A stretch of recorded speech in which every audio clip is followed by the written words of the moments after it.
አቪናታን ኦሮር በኦክቶበር 7 የሐማስ ጥቃት ወቅት ኖህ አርጋማኒድ ከተባለችው ጓደኛው ጋር በሱፐርኖቫ የሙዚቃ ፌስቲቫል ላይ ከነበሩበት የሐማስ ታጣቂዎች ይዘው ሲወስዷቸው የሚያሳየውን ይህንን ቪዲዮ መላው ዓለም ተመልክቶታል። አቪናታን በአጋቾቹ ከመያዙ በፊት ለማምለጥ ችሎ የነበረ ቢሆንም ፍቅረኛውን ግን ጥሏት መሄድ ስላልፈለገ የማምለጥ ዕድሉን ሳይጠቀምበት ወደ ኋላ ተመልሶ እሷን ለማዳን ሲሞክር ነበር የተያዘው። ዛሬ በእንዲህ አይነት ሁኔታ ዳግም ለመገናኘት በቅተዋል።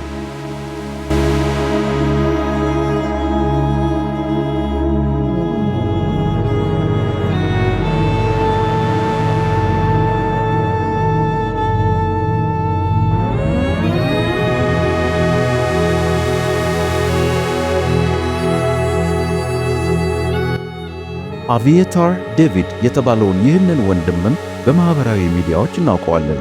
በዚያው የሱፐርኖቫ የሙዚቃ ፌስቲቫል ላይ የነበረና ከታጋቾቹ ጋር የተወሰደ ወንድም ነው። ይህ ፎቶ ከመታገቱ በፊት ነው።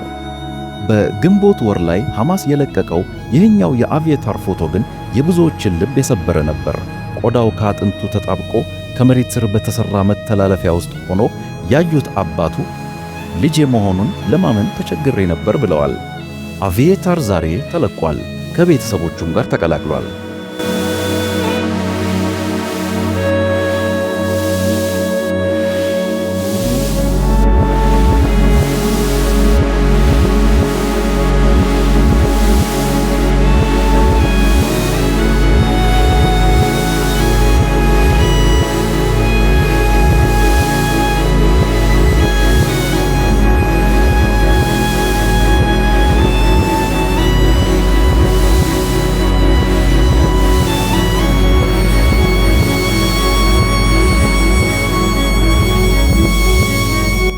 ሌላኛው ታጋች የነበረው ሴጌቭ ካልፋን ነው። የዚያን ዕለት ለቤተሰቦቹ ደውሎ ከአሸባሪዎች ለማምለጥ እየሞከረ እንደሆነ ነገራቸው። ከዚያች ደቂቃ በኋላ ግን ድምፁ አልተሰማም።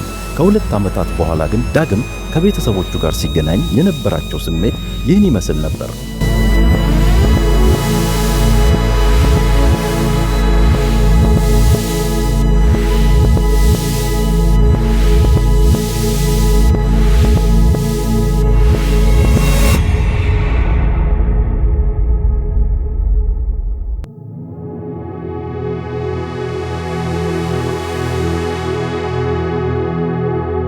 ሰላም በምድር ላይ የሚተመንላት ዋጋ የለም። በሕይወት የተረፉ 20 እስራኤላውያን ታጋቾችና በርካታ ፍልስጤማውያን እስረኞች በመለቀቃቸውና ሰላም በመውረዱ የተሰማንን ደስታ እየገለጽን እነዚህን ቪዲዮዎች እንድትመለከቱና የእስራኤላውያንንና የጋዛ ነዋሪዎችን ስሜት እንድትጋሩ እንጋብዛቸዋለን።